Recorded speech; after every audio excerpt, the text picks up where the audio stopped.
Hi, my name's Emma, and let's talk spooky stuff.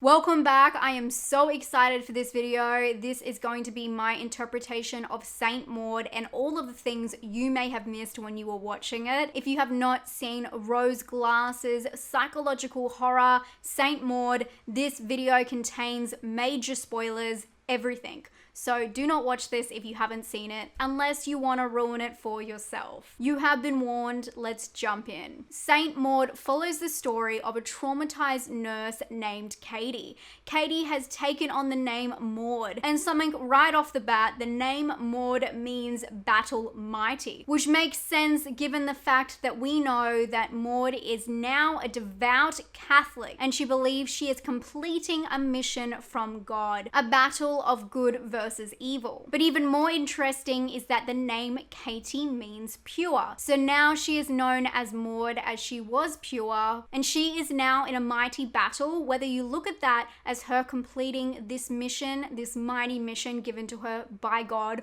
or her battling herself. The director has said that Maud was actually picked because of its bland sound, but obviously there's still a meaning behind it. Maud takes on a new client, Amanda, a famous dancer and choreographer who is terminally ill. Maud lives with and cares for Amanda as her in-home nurse, but Amanda is dealing with her own grief and fear of death and has no idea of the dangerous pain that Maud is harboring. It is revealed in a later traumatizing flashback that Maud killed her former patient by attempting CPR and collapsing their chest cavity. And this is the moment she broke. Unable to deal with what has happened, she turns her pain into a message from God. And we hear this mentioned numerous times throughout the film with the quote, "Don't waste your pain," or "May your pain not be wasted." This is a clear message that instead of dealing with the trauma from the incident, she has directed the pain into a purpose. We also learn that Maud has only recently become religious,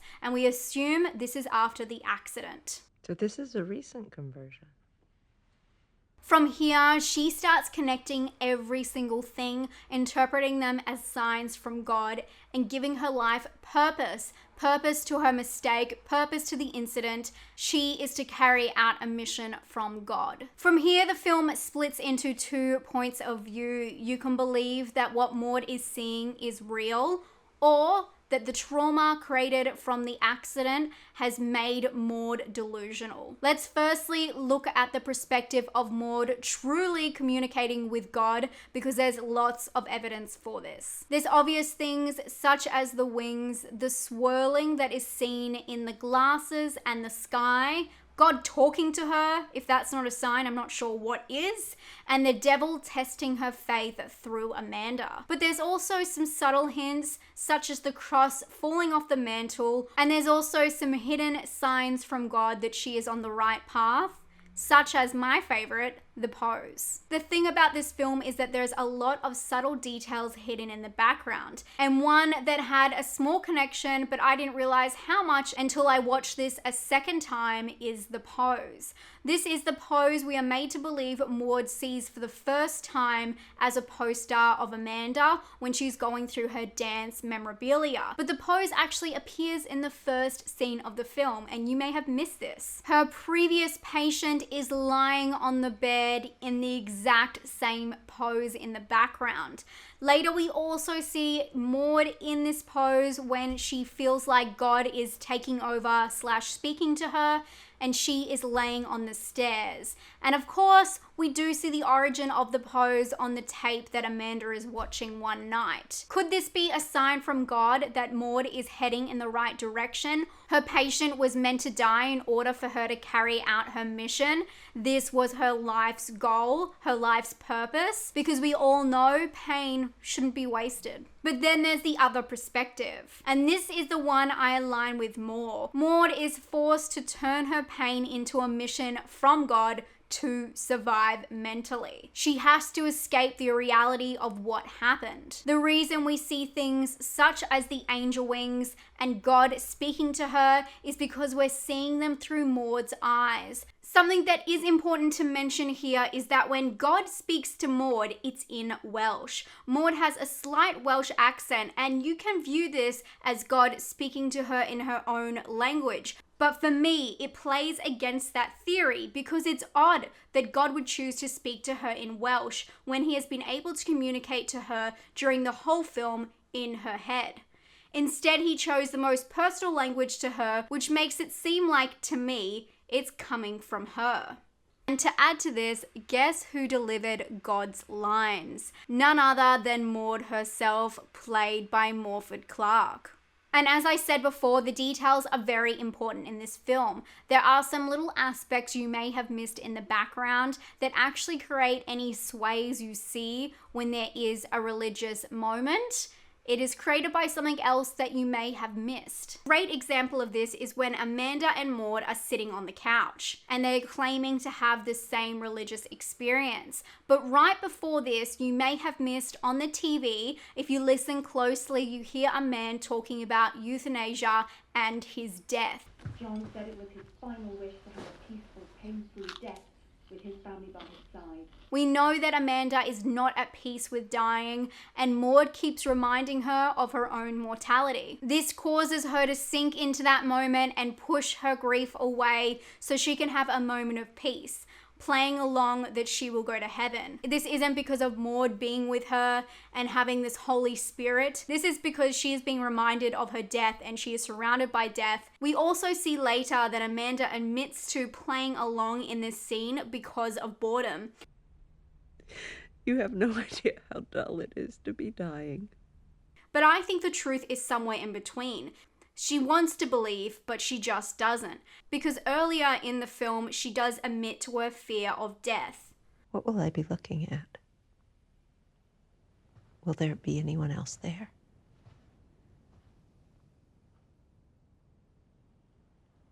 And then what? Nothing?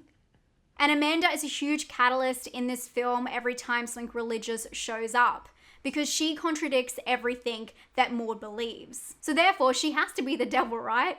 In one of their first scenes together, Amanda points out Maud's necklace and how it's Mary. She scoffs at the necklace, claiming that she didn't know they made necklaces of her. This is presented as mocking, but it also insults Maud because it presents the idea that Mary was not worthy. Therefore, is Maud worthy of being a saint? Is Maud really a saint? Is Maud even hearing from God? In the final act, when Maud is attempting to save Amanda, Amanda challenges her religion and purpose again. She says, "Snap out of it, honey. Nothing you do matters." He isn't real. You must know that. This is the final straw for Maud. Her mission and her purpose and where she has put her pain is being attacked. She sees it as the devil, but obviously it's her own pain, and she stabs and kills Amanda. She only escalates once her delusions are attacked, and in turn, she makes Amanda into a monster to satisfy her belief that, yet again, as God told her, this is just a test. It's just a game. Also, during the scene, we see Amanda launch forward in the bed, although a moment ago she could barely breathe, and she tells Maud to take responsibility. Take some responsibility for your actions. I believe this is in Maud's head, and it's her and her own insecurities telling herself to take responsibility for the accident that happened that caused all this trauma, but she can't, and she chooses to rewrite the narrative and not waste her pain. And of course, there's the final scene. The final climax for this film shows Maud following all the signs that were always there. Fire. We see when she gets nervous, she plays with the lighter. This was heavily focused on by the camera. We also see when she gets the acetone, the flame symbol is focused on. When God tells her that she has known what to do all along, she destroys what she believes to be evil, Amanda, and then she goes to the beach and she sets herself on fire. At first, the crowd around her drops to their knees and prays as she is revealed as a saint with a halo and wings. But in that final, terrifying second of the film, we see a flash of reality. She is burning alive. She is totally engulfed, and it is completely mortifying, terrifying, horrific. It should also be noted that there are some subtle cues towards Maud's sexuality in the film. With Amanda having sex with a woman, Maud perhaps sees this as a sin because it's a way of internalizing her own homophobia. I only bring this up because there are some interesting voyeur scenes as well as a slight suggestion when she's having a religious moment. What's going on, Katie? For me, the film is about a lonely woman who suffers a traumatic break, and instead of taking time to heal, she turns her pain into a purpose and converts to religion as a way of making sense of the death. She needs the pain that she is feeling and the death of an innocent person to make sense. God can't do this, there must be a reason, and she gives it a purpose because pain shouldn't be wasted. And anyone who contradicts her along the way is shown to be satanic. She spirals and she links up whatever symbols and illusions she can find. She is desperate to find signs from God that she is not alone and this never happened to her. It's her way of dealing. The director has also commented on the fact that people just go along with what Maud is saying because of her religion. Usually someone talking about the voices in their head is cause for concern, but if it's God, somehow it's just accepted. My only question to you is, which side do you believe? Do you believe it actually all happened and this was a religious experience and Amanda really was the devil?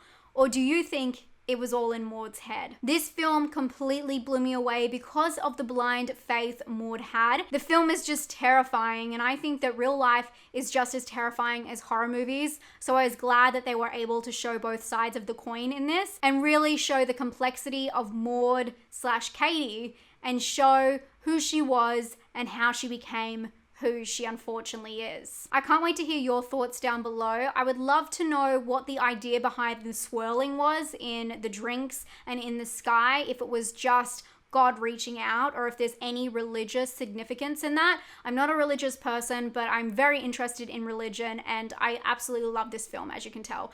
If you haven't seen films like Frailty or May, I feel like May is a close character study to this, and Frailty, I did mention these in my spoiler-free review. Frailty is very close to the obsession, the solo obsession with religion, and seeing someone spiral out of control with their own delusions. So I recommend those films if you haven't seen them and you did enjoy this. If you haven't subscribed to me, please do. I do 2 videos every single week, and I'll talk to you very soon. Stay safe and stay spooky. Bye.